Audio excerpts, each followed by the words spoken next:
আসসালামু আলাইকুম। সবাইকে স্বাগতম ঢাকা ডুয়েট এডমিশন কোচিং এর অনলাইন ক্লাসে। তো আমরা ক্লাস নিব মেকানিক্স এর ম্যাথমেটিক্যাল প্রবলেমগুলো দেখব। আজকে আমরা আলোচনা করব বল বিভাজন নিয়ে। তো বল বিভাজন কি বিষয়টা দেখার আগে আমাকে দেখতে হবে বল কাকে বলে। বল, তো বল এমন একটি রাশি যা কোনো বস্তুর উপর প্রয়োগ করলে তার গতির পরিবর্তন ঘটায়। বল ভেক্টর রাশি,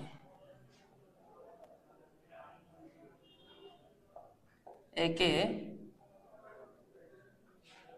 এফ দ্বারা প্রকাশ করা হয়। বলের একক নিউটন। তো এখানে আমরা বলের সংজ্ঞা পড়লাম। বল হচ্ছে একটি ভেক্টর রাশি। তো আমরা জানি ভেক্টর রাশি কাকে বলা হয়, যে রাশির মান এবং দিক দুটোই আছে তাকে বলি আমরা ভেক্টর রাশি। অর্থাৎ বল যদি ভেক্টর রাশি হয়, যেমন আমরা যদি একটা বলকে নির্দেশ করতে চাই তাহলে অবশ্যই বলকে এফ দ্বারা প্রকাশ করা হয়। এটা যদি বল হয় তাহলে এই বলের নির্দিষ্ট একটি মান থাকবে, ধরি সেটা হচ্ছে 10 নিউটন, এবং এই বলের নির্দিষ্ট একটি দিক থাকবে। সেই বলটি কোন দিকে কাজ করতেছে, এই দিক এবং মান, এই দুইটা যখন থাকবে তখনই আমরা এটাকে বল বলতে পারবো। তো বল বিভাজন মানে হচ্ছে আমরা একটা বলকে যদি একাধিক অংশে বিভক্ত করি এবং সেই বিভক্ত অংশগুলোর যোগফল যদি সেই প্রকৃত বলের ন্যায় হয় তবে তাকে আমরা বলবো বল বিভাজন। বল বিভাজনের সংজ্ঞা যদি আমরা বলি যে একটি বলকে যদি আমি একাধিক অংশে ভাগ করি এবং বিভক্তগত অংশের যোগফল যদি প্রকৃত বলের সমান হয় তবে এই বিভক্ত করার মাধ্যমকে আমরা বলতে পারবো বলের বিভাজন। তাহলে বলকে যখন আমি বিভাজন করব, এই বলের বিভাজনকৃত অংশগুলোকে এক একটাকে বলা হয় বলের উপাংশ। তো আমরা একটা বলকে যদি দুইটা ভাগে ভাগ করি, যেমন এখানে এফ একটি বল আছে, যেমন এখানে যদি এফ একটি বল থাকে, এই এফ, এই বলকে আমরা এটা হচ্ছে এক্স অক্ষ, এটা হচ্ছে ওয়াই অক্ষ। আমি যদি এই একটি বলকে এক্স অক্ষ বরাবর বিভাজন করি তাহলে একে আমরা লিখতে পারবো এফ কস থিটা, এবং ওয়াই অক্ষ বরাবর যদি বিভাজ্য করি তাহলে লিখতে পারবো এফ সাইন থিটা। তাহলে এই যে এফ কস থিটা এবং এফ সাইন থিটা, এই এক একটাকে বলা হয় বলের উপাংশ।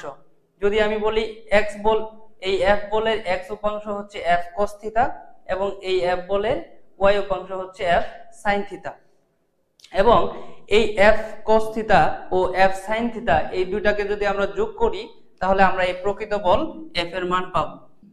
তাহলে আমরা এখন দেখব যে এফ বলকে এক্স অক্ষে বরাবর উপাংশ নিলে কেন এফ কস থিটা হয় এবং এই এফ বলকে ওয়াই উপাংশ নিলে কেন এফ সাইন থিটা হয়।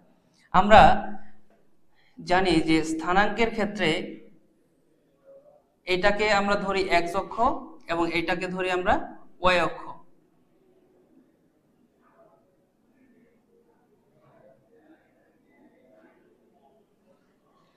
তো এইটা যদি হয় বল এবং এই বলটি এক্স অক্ষের সাথে থিটা কোণ উৎপন্ন করে, এখন আমরা যদি এই বলের সাথে এক্স অক্ষের রেখাটাকে যোগ করে এটাকে একটা সমকোণী ত্রিভুজ ধরি, তাহলে যার সাথে থিটা থাকে সেটাকে আমরা ধরি ভূমি, এবং যার সাথে এই এফ বলটা আছে এই বলটা হচ্ছে অতিভুজ।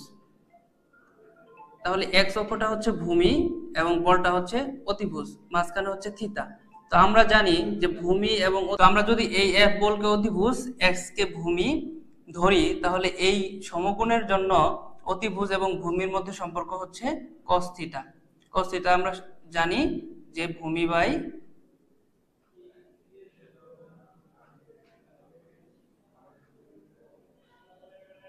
ভূমি ভাগ অতিভুজ। তাহলে এখানে ভূমিটা কি, ভূমিটা হচ্ছে এক্স এবং অতিভুজ কি, অতিভুজ হচ্ছে এফ।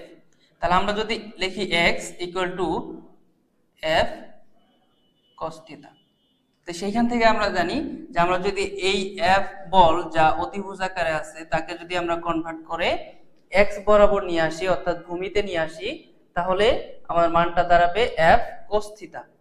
সহজভাবে বোঝার জন্য যদি বল এবং আমি যে অক্ষে বিভাজন নিব সেই অক্ষের মাঝে থিটা থাকে, তাহলে আমরা সরাসরি লিখতে পারি এফ কোস থিটা। সেম ভাবে আমরা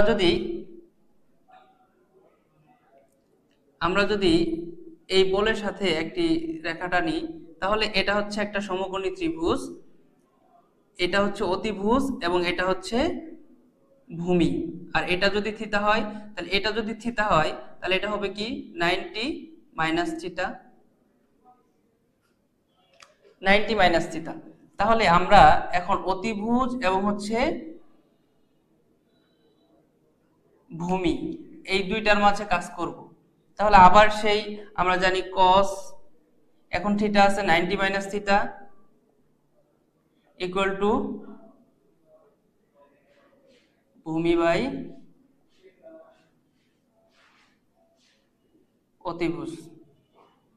cos 90 মাইনাস থিটা সমান কি লেখা যায়? cos 90 মাইনাস থিটা সমান sin থিটা লেখা যায়। তাহলে ভূমির মান হচ্ছে y, অতিভুজের মান হচ্ছে f। তাহলে আমরা y সমান লিখতে পারি f sin থিটা। এই জন্য আমরা সহজভাবে যদি লিখতে চাই যে একটা বল যা x অক্ষের সাথে থিটা কোণ উৎপন্ন করে, তাহলে সেই বলকে x এ যখন নিয়ে আসবো তখন লিখবো f cos থিটা, এবং এই বলটিকে যখন x অক্ষে নিয়ে যাব, যখন y অক্ষে নিয়ে যাব তখন সেটাকে লিখবো আমরা sin থিটা। সহজভাবে যদি বলি তাহলে বল এবং যে রেখায় রূপান্তর করব তার মাঝে যদি থিটা থাকে তাহলে লিখবো cos থিটা, আর বল এবং যে রেখায় রূপান্তর করব তার মাঝে থিটা না থেকে যদি বিপরীত দিকে থাকে তাহলে সেটাকে আমরা লিখবো sin থিটা।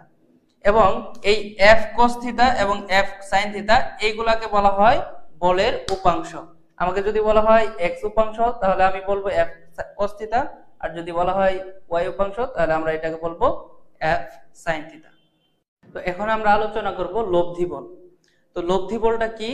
যদি কোনো বস্তুর উপর এক বা একাধিক বল ক্রিয়া করে এবং সেই বলের যে প্রভাব সৃষ্টি হয়, এই প্রভাবকে যদি আমি একটি মাত্র বল দ্বারা রিপ্লেস করতে পারি তাহলে সেই বলকে বলা হয় ওই বলগুলোর লব্ধি বল। যেমন উদাহরণস্বরূপ যদি লিখি যে একটি বস্তু একে বিভিন্ন দিক থেকে বল ক্রিয়া করতেছে, ধরি এটা হচ্ছে F1 F2 F3। আমি যদি এই তিনটা বলের যে ক্রিয়া সৃষ্টি হয় সেই ক্রিয়ার সমান একটা বল দেই যে F4, যা এই তিনটা বলের সমান ক্রিয়া সৃষ্টি করে, তাহলে এই F4 বলকে আমরা বলতে পারি সেই বলের লব্ধি। তো লব্ধি বলটা হচ্ছে বলের বিভাজনের বিপরীত। যেমন আগে ছিল যে একটা বলকে আমি দুইটা ভাগে ভাগ করব, এখন আমরা যদি হচ্ছে একাধিক বল থাকে সেই বলগুলোর যদি যোগফল নির্ণয় করি তাহলে যে ক্রিয়া পাবো সেই বলকে আমরা বলবো লব্ধি বল। আচ্ছা, এখন আমরা দেখবো সামান্তরিকের সূত্র।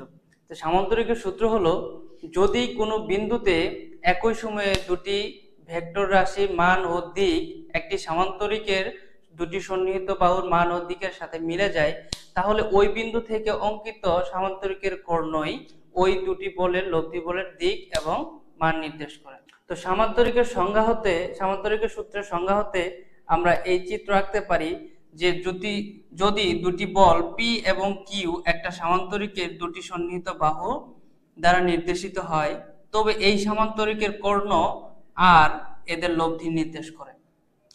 তাহলে আমরা লব্ধিকে আর দ্বারা প্রকাশ করব। তাহলে এখানে P এবং Q এর সমান্তরাল দুটি রেখা যদি আঁকি তাহলে আমরা বলতে পারবো A B C D একটা সামান্তরিক, এবং এই সামান্তরিকের যে কর্ণ R এটা হচ্ছে P এবং Q বলের লব্ধি বল নির্দেশ করে। তো এখান থেকে আমরা R এর সূত্র জানি, R √, তো আমরা সামান্তরিকের সূত্র দেখতে পাই যে R P²Q² + 2PQ cos alpha. তো এখান থেকে যদি এই আলফার মান 0 ডিগ্রি হয় তাহলে আমরা লিখতে পারি P² + Q² + 2P কিউ। তাহলে আমরা লিখতে পারি p square q square plus 2p cos theta, এটা সমান লিখতে পারি p plus q whole square. এখানে স্কয়ার রুট যদি কাটা যায় তাহলে পি প্লাস কিউ, অর্থাৎ যখন দুটি বলের মধ্যবর্তী কোণ 0 ডিগ্রি হবে তখন দুটি বলের যোগফলই হবে ওই বলের লব্ধি বল আর। এবং যদি এই দুটি বলের মধ্যবর্তী কোণ 90 ডিগ্রি হয় তাহলে আমরা কি লিখতে পারি,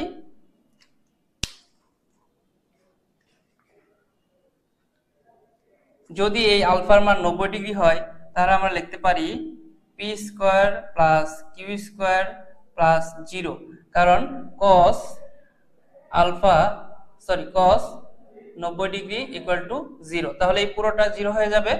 তাহলে আমরা এইটুকু লিখতে পারি r equal to root over p square plus q square. যখন আলফা এর মান 180 ডিগ্রি হবে cos 180 সমান হচ্ছে -1, অর্থাৎ root over p square plus q square minus 2p q equal to আমরা লিখতে পারি root over p minus q whole square, অর্থাৎ এটা আসে p minus q equal to r equal to. তাহলে যখন দুটি বলের মধ্যবর্তী কোণ হবে 180 ডিগ্রি তখন আমরা লব্ধি বল আর এর মান লিখতে পারি পি মাইনাস কিউ। ঠিক আছে, ধন্যবাদ সবাইকে। আজকে আমরা এইটুকুই দেখব, এই অধ্যায়ের পরবর্তী আলোচনা আমরা নেক্সট ক্লাসে করব।